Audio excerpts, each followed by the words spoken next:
Most people think that once you turn 80, your body naturally starts to wear out, that it's just part of aging. You might hear things like, "That's just how it goes," or "It's normal at that age." But what if that wasn't completely true? What if getting older doesn't have to mean feeling weaker or sicker? The truth is, there are four major causes behind nearly every death after the age of 80. And the surprising part is, these causes are actually preventable. Most people don't even know they're at risk, and even fewer are taking steps to protect themselves. These are things doctors talk about behind closed doors, but rarely share openly with the public. In this video, we're breaking that silence. So if you care about your health or the health of someone you love, make sure to like this video and subscribe to our channel. We're here to give you the facts that could change your life. And before you go, drop a comment below. Had you ever heard of these four causes before? Number 1. You think heart attacks just happen, but chronic dehydration is often the spark. At 85 years old, Mr. Iyer seemed like the picture of aging gracefully. He stayed mentally sharp, moved around with ease, and never indulged in habits that typically raise health alarms. His meals were wholesome, and though he wasn't an exercise fanatic, he took daily walks and stretched regularly. So when he suddenly collapsed from a heart attack, his family was left stunned. They had no warning signs to prepare them. What had gone wrong? The answer came from a place no one expected. The autopsy revealed something surprising. Mr. Iyer had been chronically dehydrated. It wasn't the kind of dehydration that leaves you dizzy on a hot day. It was the kind that builds silently over months and years. As people get older, their natural thirst mechanism weakens. Mr. Iyer, like many seniors, didn't feel thirsty often. He drank a few cups of tea and had soup with his meals, but he rarely reached for plain water. What his family didn't realize was that over time, his blood had slowly thickened. Without enough water, the body can't maintain the smooth flow of circulation. Thickened blood makes the heart strain more with every beat, gradually tiring it out. Worse, it becomes easier for clots to form, tiny obstructions that can trigger deadly events like strokes or heart attacks in an instant. Mr. Iyer's heart had simply reached its limit. Doctors are now urging families to pay attention to what seems like a small habit: drinking enough water. Hydration isn't just a comfort. It's a critical part of keeping organs functioning properly, especially the heart. Research even shows that staying well hydrated can lower your risk of heart failure by more than half. It's not a wellness fad or a trendy detox. It's a science-backed necessity. Mr. Iyer's story is a wake-up call. He didn't smoke, didn't eat junk, and moved every day. But he forgot to drink enough water, and that one habit made all the difference. For aging adults, and even for those in midlife, drinking 6 to 8 glasses of water a day could be the simplest, most overlooked way to stay healthy and stay alive. Number 2, you assume falling is just bad luck, but it's often weak feet from blood sugar damage. Savitri was 83 when her life changed forever with a single fall. It seemed like a minor accident. She tripped over a rug in her living room. But the outcome was anything but small. That one fall left her unable to walk again. At first, everyone blamed the rug. Maybe it was loose. Maybe she wasn't paying attention.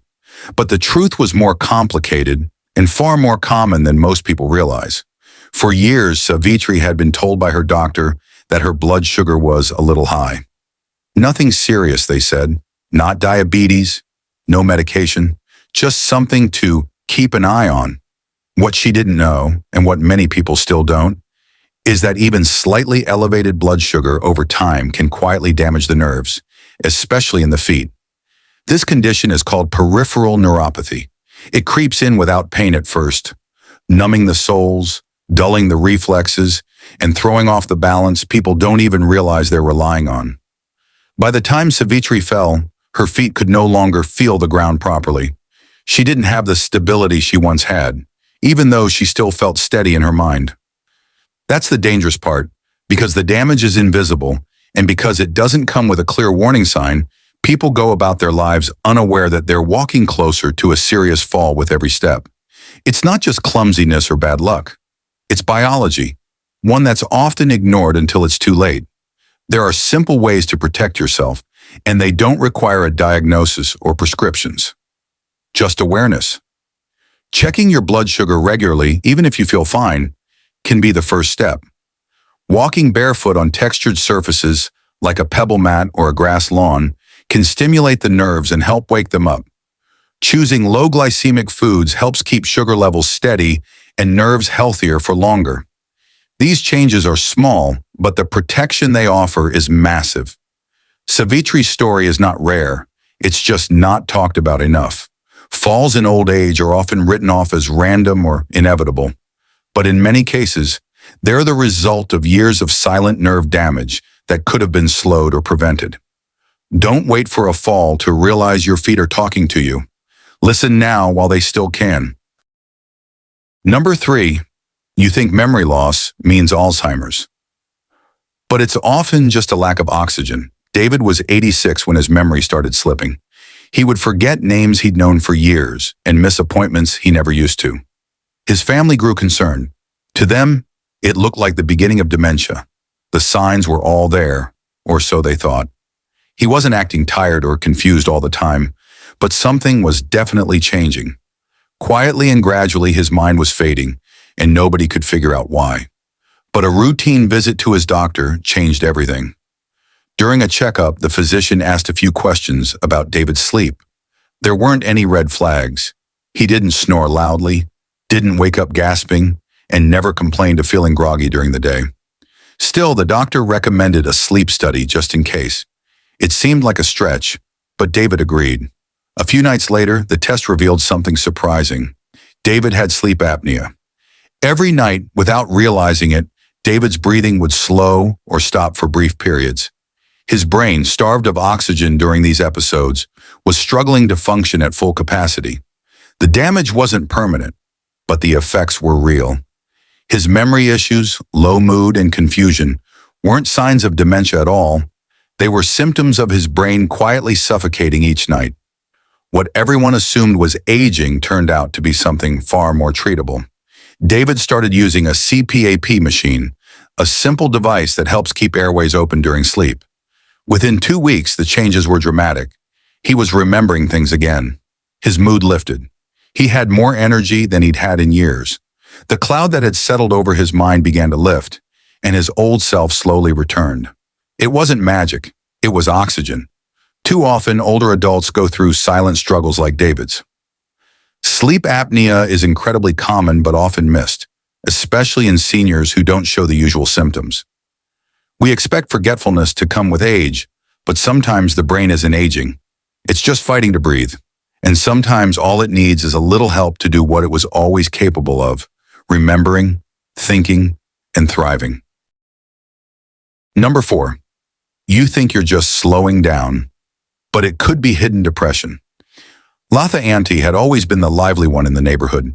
She loved tending to her garden, talking to neighbors over the fence, and cracking jokes that made everyone laugh. But over time, something in her changed. The roses in her yard began to wilt. She stopped coming outside as often. Her conversations became shorter, her laugh disappeared, and she no longer seemed to care about the things that once brought her joy. Her family thought it was just age catching up to her. She's slowing down, they said. It's natural. But what seemed like aging was actually something far deeper. Latha wasn't just tired. She was deeply unhappy. She wasn't sleeping well. She didn't eat much. She barely spoke unless spoken to. Her family didn't recognize it for what it was, because she never cried or said she was sad. There were no big emotional outbursts or signs anyone could easily label as depression. She simply faded into the background, her presence quieter and duller with each passing day. This is how depression often hides, especially in older people. It wears the mask of aging, moving silently through fatigue, forgetfulness, and disinterest. Many seniors don't talk about how they feel because they were raised in a time where emotions were kept private. Some don't even realize they're depressed, so their silence is misunderstood as peaceful retirement, and their withdrawal is mistaken for rest. In truth, they're battling an illness that no one can see because it doesn't always show itself the way people expect. It wasn't until Latha's daughter insisted she visit a doctor that the truth came out. With careful conversation and a bit of patience, the doctor recognized the signs. A combination of therapy sessions and a mild antidepressant brought small but powerful changes.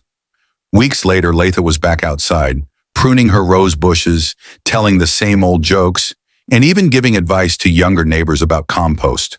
Her spark returned, quietly but surely, like sunlight slipping through a window. Many people think depression always looks like tears or loud sadness, but sometimes it's just the absence of joy.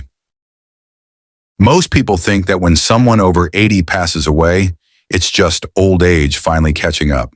But the truth is much deeper and more hopeful. In reality, most of those deaths don't happen because the body simply wore out. They happen because of small, silent issues that quietly build up over time. Things like not drinking enough water, letting blood sugar drift too high, breathing just a little too shallow, or feeling emotionally isolated. These things aren't just symptoms of aging. They're warning lights on the dashboard that often go ignored. Imagine someone in their late 70s. They start feeling tired more often, maybe a little foggy in the head. Maybe they fall asleep in front of the TV more than they used to. Most people shrug and say, well, they're just getting older. But what if that fog isn't age at all? What if it's dehydration, or their blood sugar swinging up and down because their meals are unbalanced? What if it's loneliness, quietly dragging down their spirit? These are things we can actually fix. And when we do, the change is often dramatic. Aging doesn't have to mean decline. In fact, it can become the most intentional part of life. When we stop seeing age as a downhill slide and start seeing it as a new phase that demands better maintenance, better habits, and more care, everything shifts. The body may slow down, yes, but it's also capable of healing, adapting, and growing stronger when supported the right way. That fourth quarter of life, it's not the end of the game. It's where the biggest comebacks happen, if we play it right. Now think of someone you know who's over 60. Maybe it's a parent, a neighbor, or even you. What if you could help them see this differently? Not with fear, but with clarity. That by paying attention to the basics, water, breathing, mood, nutrition, they could not only add years to life, but more life to those years. The shift doesn't need to be dramatic, just consistent, small wins, daily awareness. And the results? More energy, fewer hospital visits, deeper connection, a real sense of control. So let's rewrite the story of aging. Let's stop treating it like a slow fade and start treating it like a strategy. Every minute after 80 still matters. Every day can still be lived with sharpness, strength, and meaning. And no matter the age, there's still room for joy, for purpose, and for thriving. This isn't wishful thinking. It's science meeting wisdom. And when we lean into it, we don't just extend life, we elevate it.